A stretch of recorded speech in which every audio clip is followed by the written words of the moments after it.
is Michael Kennedy, and I'm the director of the Watson Institute for International Studies. And today we have a very distinguished and special guest, but a recurring guest, so that makes him all the more special and more distinguished, I hope, by virtue of the association that he brings to us. Alfred Gusenbauer. I will offer a few more words about Alfred Gusenbauer later, but let me just say a few things about what is our subject today. The title of Alfred Gusenbauer's lecture is Global Economic Crisis Brings the Next Wave of Change in Post-Communist Europe. Now, one of the things that's very exciting for me about this is that this returns us to a theme that I think is too easily forgotten. And that is that this region about which we are about to hear and discuss later, this region has been filled with surprises over my adult lifetime. And I'm pretty old, but not that old, right? But if we were to just think back to 1980 and think about the formation of the Solidarity movement, that you could argue changed the world. If we think about 1989 and the ways in which that transformation across the whole of this region changed the world. And if you think about the fact that these countries, emancipated from communist rule, then acceded to the European Union, so many of them at least, and still a few more to come, that, you could say, changed the world, and certainly changes Europe. But I wonder if part of what Professor Gusenbauer will say today changes the way in which we think about the eventfulness of change. Because one of the things I would imagine about these recent changes of 1980, 1989, and accession is that we are surprised by the qualities of the systems, but we're not surprised by the aspirations of the people involved. 1980 Solidarity movement was an amazing development and an expression that was not hard to believe. What was surprising was that the system allowed the Solidarity movement to form. It wasn't surprising in 1989 to see the collapse of communist rule, at least if the aspirations of the people were taken into account. But what was surprising was the fact that it could happen. It wasn't surprising that the East Europeans wanted to accede to the European Union. But frankly, I'm surprised that the European Union was adaptable enough and visionary enough to enable it to happen. But today, I don't know if we can take that same eventful imagination forward. In particular, what was not expected in the past was the fragility of the Soviet-type system, and what was not expected in the past was the agility of the European Union. But today, could we have anticipated the character of this economic crisis? Professor Gusenbauer has already talked about that to some degree last fall. But what I really don't know, and why today is so exciting for me, and I think for all of us, is to be able to think about how the aspirations of the people, the contests, the political contests, the social contests that are happening today in the region could be expected and could be predicted. So, the reason why this is so challenging are many. But the reason why we're about to be so satisfied, it's apparent. Professor Alfred Gusenbauer, Chancellor Alfred Gusenbauer, is a very distinguished figure in a number of different ways. He, of course, is the former Chancellor of Austria, but he has also been a party leader of the Social Democratic Group in the Austrian Parliament, Vice President of the Socialist International, Vice President of the International Union of Socialist Youth. And if you come on Thursday at noon, one of the other things you will see is that he is also a leader in refiguring how the next left will be composed and imagined in Europe, and one might argue across the world as well. The things that he's accomplishing in that regard are many, and we don't want to distract today by talking about that, but be sure to come on Thursday, and also be sure to read in advance what is online about that next left. Finally, We know from past experience that Alfred Gusenbauer is not only a terrific lecturer, but a terrific collaborator in a number of ways. I think every time that I have introduced him in the past, he's had another distinguished colleague to his left, or more typically to his right. But in this instance, I think, as we will all see, his collaborations run far and wide, and I am delighted that he would consider the Watson Institute as one of his collaborators writ large. So, with that, let us anticipate the discussion. Global economic crisis brings the next wave of change in post-communist Europe, and please help me welcome Alfred Gusenbauer.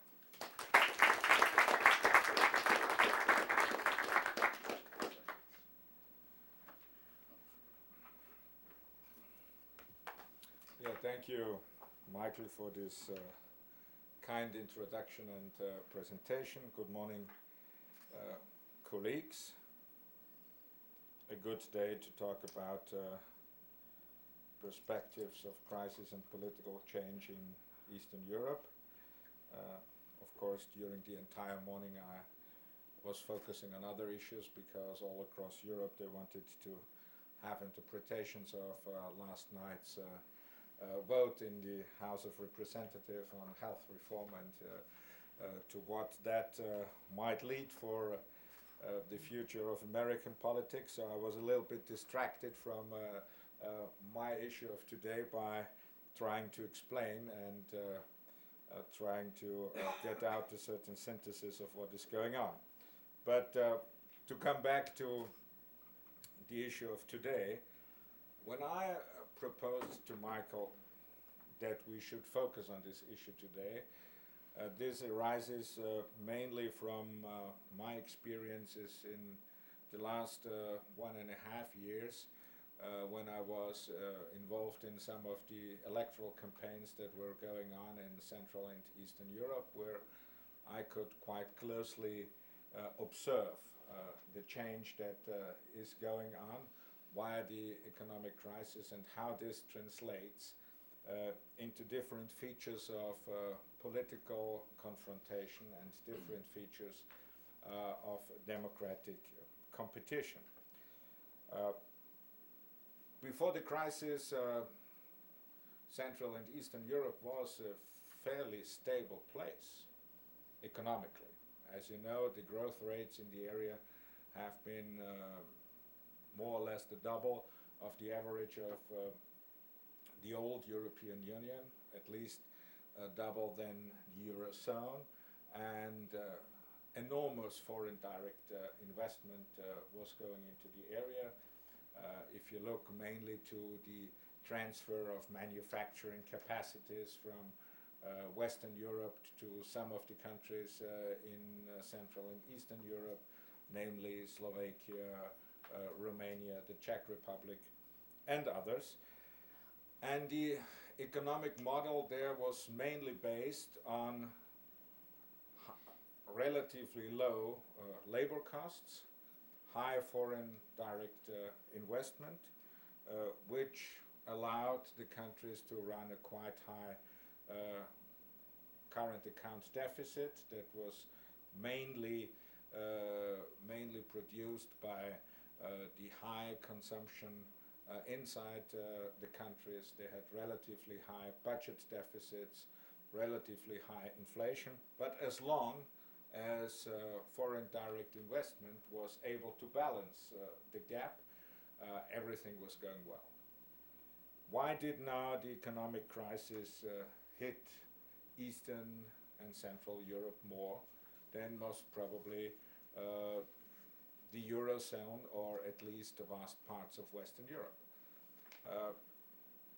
Foreign direct investment collapsed almost completely due to the credit crunch that we are facing in the aftermath of the economic crisis.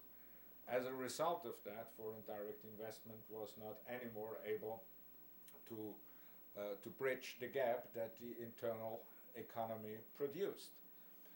So some of the currencies came tremendously under pressure, and maybe the most well-known example is the Hungarian example, where both the International Monetary Fund and the European Union had to come in order to stabilize the state budget in Hungary.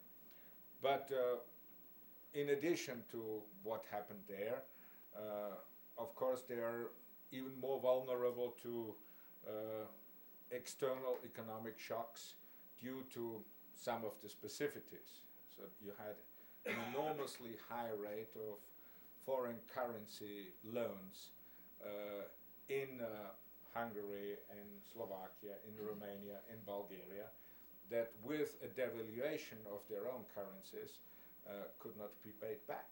So which means that the effect of the economic crisis on the individual was doubled by that, and as a result of that was putting all those banks that were heavily engaged in Central and Eastern Europe tremendously under pressure, because a lot of those loans, of course, have to be written off as they are not able to be covered. And the situation right now is that even though some of the countries have been tremendously stronger, like for instance Slovakia, who still perform better than others, but of course the drop in economic performance from a growth rate of 9% down to a recession of 12%, of 2%, is a difference of 11% compared with the potential output.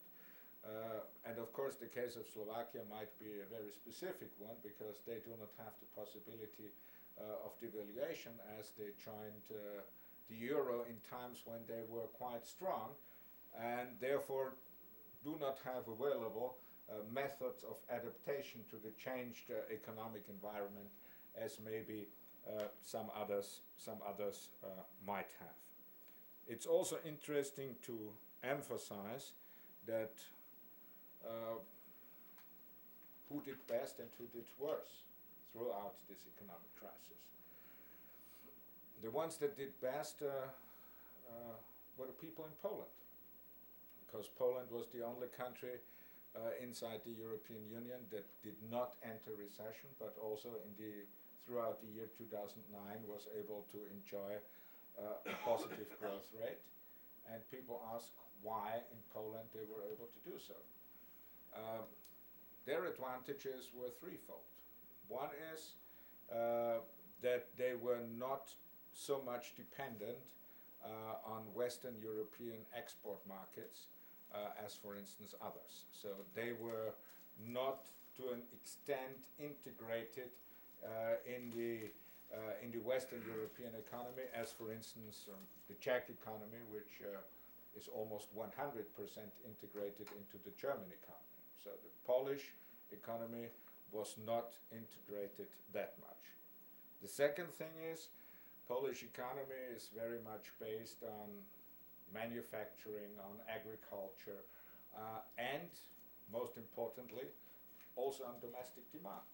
One should not neglect the fact that this is a people of 40 million inhabitants, where the domestic market is playing a much, much bigger role than, for instance, in the export-driven small countries like Slovakia, the Czech Republic, or others. And the third element is Poland was less dependent on services that were liberalized in the strongest possible extent, for instance, in the Baltic countries. And they are the ones that were hit most. The Baltic countries are those that were mostly liberalized in all their service sectors. Their industrial and manufactural basis is, of course, much weaker than in the Central European countries.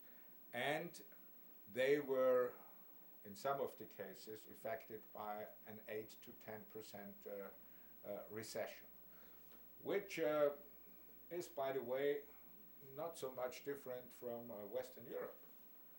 Also there, countries that are less liberalized in their economies, like France and Germany, that are stronger in manufacturing, that are stronger in their domestic markets, they performed better than some of the more liberalized economies. And this also happened in Central and Eastern Europe. Nevertheless, if you put the picture together, there are some changes going on also in the political behavior. Political results in Central and Eastern Europe in the pre-crisis period very often were characterized by the, let's say, expectation gap. So whenever a government came in, they normally were not able to fulfill the expectations of their electorate, and in the next elections they were voted out. So we had, in almost all the cases, a permanent swing between the right and the left. Of course, there have been exceptions. For instance, in the Czech Republic in the 90s, it was the Social Democrats under Miloš Zeman who were able to win 2 elections consecutively. Another exception nowadays is President Basescu in Romania, who was able to win, even with quite a narrow margin, was winning the renewal of his mandate. And in Hungary, the Hungarian socialists were able to win for a second time consecutively the elections, but as you all know, at a very high price. No? Everybody recalls the Giorgiani lies that he then admitted in a meeting of the party, and which laid the foundation for what might be the strongest political shift that will happen in Hungary in the elections of that spring. But normally we had elections that were characterized by the expectation gap, and that there was a permanent shift in majorities from one election to the other. And even if one cannot compare the political scenery in Central and Eastern Europe entirely with the right-left scheme that still applies to the Western European scenery, most of the parties understand themselves and are understood under this scheme. There is an element that is not new and maybe only true for some of the countries, but it could spread, that changes in electoral behavior are also connected with the founding of new parties. So for instance, whenever in Bulgaria there was an electoral change and the political right was winning, it was never the same political right, but always a new party. So you had at the beginning a traditional conservative party, the UDF. Then they lost the elections against the socialists. In the next time there came a new right-wing party, which was the one of the former Bulgarian king, Simeon. Then again they lost the elections against the socialists. And now in the last election there was this newly founded party of Mr. Borisov, the former mayor of Sofia, that was able to win the elections. So what is interesting to notice is that due to facts that I will analyze a little bit later on, due to specific facts, there was the necessity of the recomposition of a political force in order to be able to win elections, even if they are elections that describe a political change. Or, in other words, it might have been quite feasible that a political right that already has lost an election wouldn't have had a second chance to come in. The question is this only true for Bulgaria, or will it also become true for some other countries? A similar change in the composition of the political forces you are facing, for instance, in Poland. In Poland, what concerns the political spectrum from the center to the right has undergone different stages of development.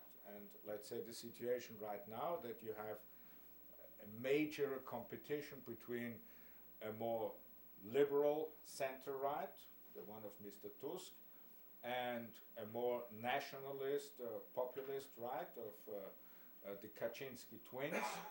And this is, let's say, the prevailing political competition, at least at the moment in Poland, cannot be compared with the composition of the political right in the aftermath of 1989 or the beginning of the 90s. And what is a specific element in Poland nowadays is the destruction of the democratic left that at least up to now is not able to regather itself and to present a credible proposal after the disastrous government of Mr. Miller, who had been the Prime Minister of Poland under the Social Democrat rule there. What in my understanding and due to my observation is becoming more and more eminent in this aftermath of the economic crisis are two issues that are becoming more and more the defining issues of the political scenery. The one is an arising nationalism in almost all the Central and Eastern European countries. And the second issue is the issue of corruption, which is more and more becoming the defining issue of the political debate there. So if we're going to, let's say, the resurgence of nationalism, where does this come from, and what are the most recent expressions? The one thing that we have to understand is that to a lesser or to a higher degree, nationalism played quite a role in some of the countries at the beginning of the 20th century. And through the times of communism, all these, let's say, national feelings and national aspirations have been oppressed. And most of those countries did not have the possibility to live through a period of national independence and national sovereignty after 1989, because they themselves decided to become members of the European Union, which, as we all know, is a concept of shared sovereignty.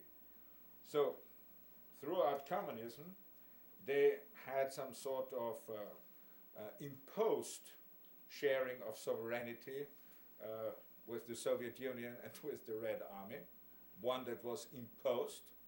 And then, when they were free, they decided, out of good reasons that I do not want to challenge, that they are entering a democratic regime of shared sovereignty. But most of them never had the time to experience, let's say, national liberty and national self-determination to the extent many of the Western European countries had throughout a huge part of 2 centuries. And therefore, nationalism as a political form of expression, of expressing national feelings, never has been discredited,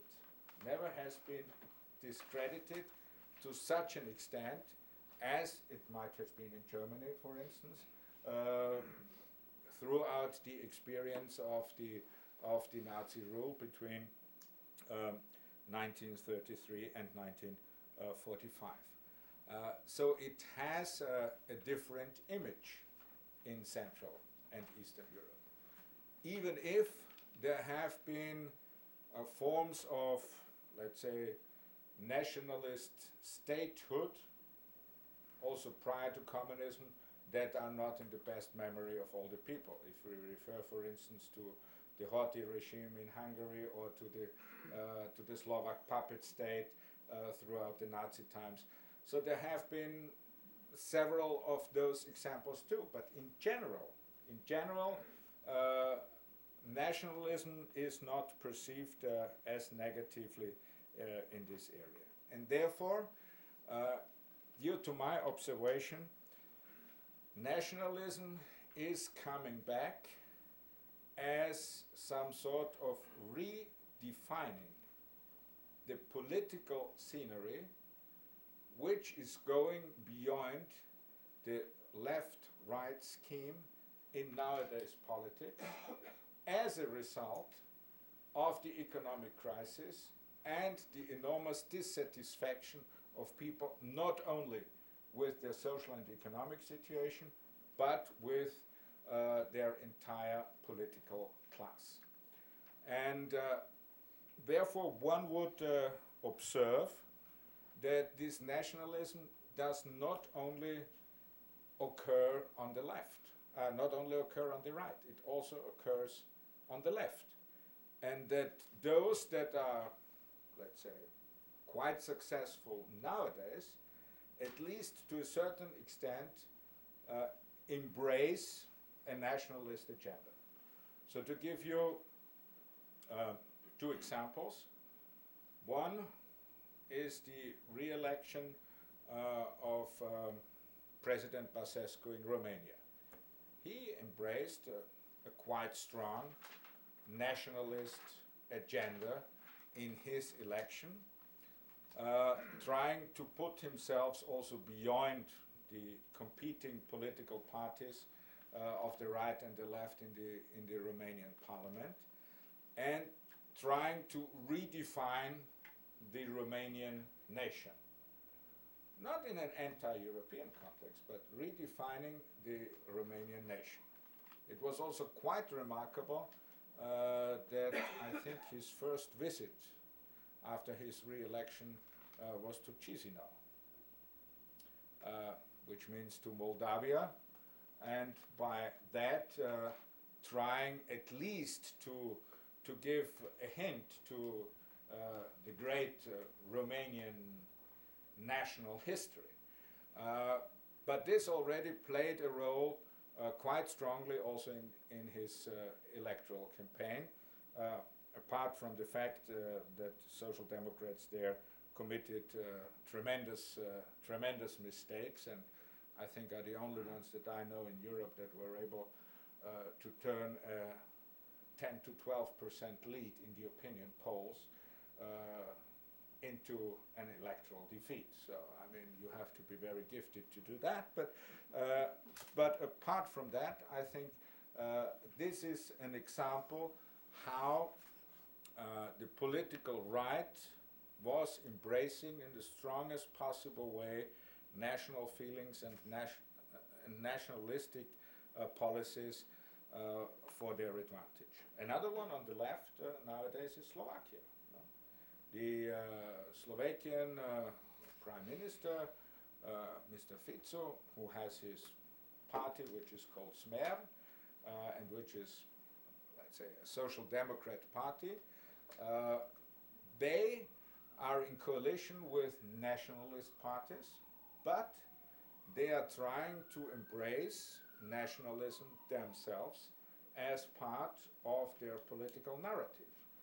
And I mean, the law has not passed the parliament yet, but it is proposed that in the schools at least once a week you have to sing with the pupils the national anthem, and nothing against that, but sending signals to the people. And of course they have decided on a law that was defining how also national minorities, for instance, the Hungarians, have to use the Slovak language and questions like that. And as you know, the conflict with Hungary, which of course is also nourished by the other side, no doubt about that, is one of the defining elements of the political scenery in the Slovak Republic. So what we can observe right now is, as nationalism is getting stronger, electorally successful parties of both the right and the left are trying to embrace nationalism as part of their political agenda. And what I foresee, at least for the elections in Hungary, is that this will be the country with the strongest nationalist agenda of all the Central and Eastern European countries, because it's you do not necessarily have to be a prophet to predict that Mr. Orban and his Fidesz party are going to win the elections there. The question is, will they win an absolute majority alone, or will they rely on a coalition with the Hungarian fascists? So there is no question that the right will have their between a 2/3 and 70% majority at least. So I think this is already clear.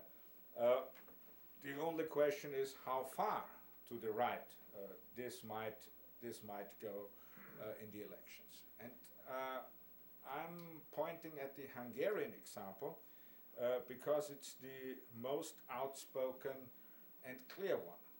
I mean, you might have heard that Mr. Orban said that he wants to change the feature of the republic, and that political parties are not really necessary anymore. And I mean, it's enough if you have a president or a prime minister who is fulfilling the role of a president. So he is trying, in his political proposals that are publicly debated, beyond a parliamentary system. And what I think are the main characteristics of what could become the new feature of a semi-authoritarian state exercised by a very, very right-wing government in Hungary could be a combination of a nationalist political agenda, an anti-migrant and anti-minorities attitude, supremacy of law and order politics, a fierce confrontation with all elements that could be understood as opposition in the country, be it political parties, be it, let's say, opposition press, intellectuals, civil society. So a fierce confrontation with all what could be understood as opposition in the country. And all that will be combined with a certain social populism that would fit within the nationalist frame. This is some sort of, let's say, new way of semi-authoritarian statehood that will develop in Hungary and could be also the role model for some of the other countries, especially with respect to the dissatisfaction of people with their present political schemes. And I remind you that I mentioned two elements that are becoming more and more the defining elements. The one is corruption and the other one is nationalism. And by establishing such a new or old type of semi-authoritarian statehood, you of course could proclaim that this is the best way in order to find corruption, and on the other hand, this would guarantee the supremacy of the national case in contradiction to what they describe as traditional party politics and competing and blocking interests in their parliaments. Even if that does not exist to that extent, it's quite similar to the feature of the Berlusconian political rule. This is not too far away from that, even if in Hungary it might be backed, at least in the next election, by a much broader political majority. But this is why I think that makes the development especially scaring and interesting is that in Western Europe you have such a model, not to that extent exercised by Mr. Berlusconi, and at least at the moment I do not see that this political model will be more widely spread in Western Europe. But in Central and Eastern Europe you will have a more radical type of this model in Hungary, which could, under the specific circumstances that I described, become a role model for some of the countries in Central and Eastern Europe. The question is, which countries are vulnerable to such political models, and how does this connect with their history and with their past? I think that countries that had a very strong democratic tradition already prior to communism are not that vulnerable. For instance, the Czech Republic, which was a full-fledged democracy already before. Countries where the transformation was based on a very strong civil society movement, as for instance Poland, are also not so much in danger by such a political model.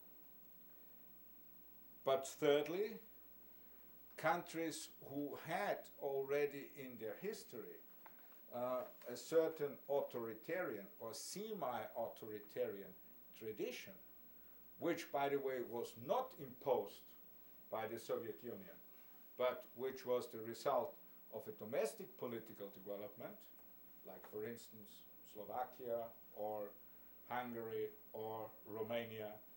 Those countries are much more vulnerable to such a political development. And I would also not exclude Bulgaria, that if you have this example in Hungary, might turn into the same direction.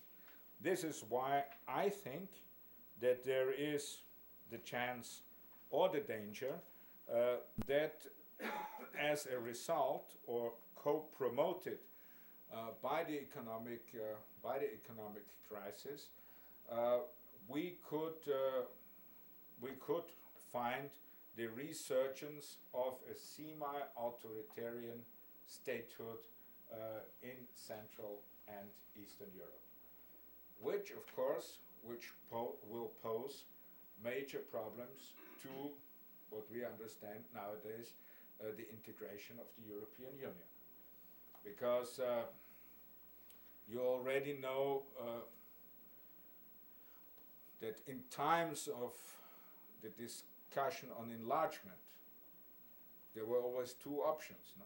All those who said we are going to enlarge the European Union because this will expand the scope of political stability in Europe. There were others, mainly Social Democrats, who also thought that by the enlargement the scope of the Social Democratic model could be enlarged in Europe. But there have been others who said it's too premature to take countries like the transforming societies in Central and Eastern Europe into the European Union. This might endanger the nucleus of the integration that has been developed in Western Europe. And frankly speaking, I think if this political development continues in Eastern Europe as it is, this debate might come up again, especially as some of the present economic and political challenges are unsolved in the entire Europe. You, of course, followed the debate that we have now in Europe, which was mainly motivated by the Greek case, which put forward the question, is Europe ready to go one step further in its integration, which should lead us to economic government and political union, as not only the Greek case demonstrated already that the stage that we are in right now is not able to answer all the problems that are on the table right now? Or will, if Europe is not able to enter a more integrationist strategy, will there be a fallback in a lesser integrated Europe that even could endanger the existence of the Eurozone? So you have two parallel streams, the development in Central and Eastern Europe that in some of the cases leads to this new type of semi-authoritarian statehood, and you have the problems of incompleted integration in general in Europe, which creates a debate about more or less integration.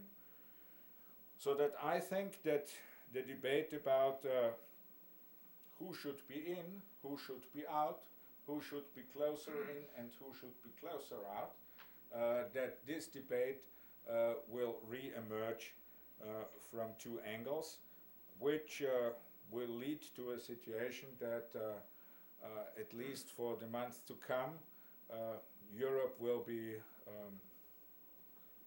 more dealing with itself than with the rest of the world. And at least looking back to my political experience, I cannot recall a time when the crisis phenomena have been so complexly interlinked in Europe as it is right now, because, as you know, since 1945, with all the bad things that happened, but European history was mainly on the upfront, and things that happened were making Europe better, more integrated, more democratic, more freedom for more people. Now it seems that we are in a stage where many of these elements are at stake again, and it will be very interesting to engage on a debate how we are getting out of that situation. Thank you very much.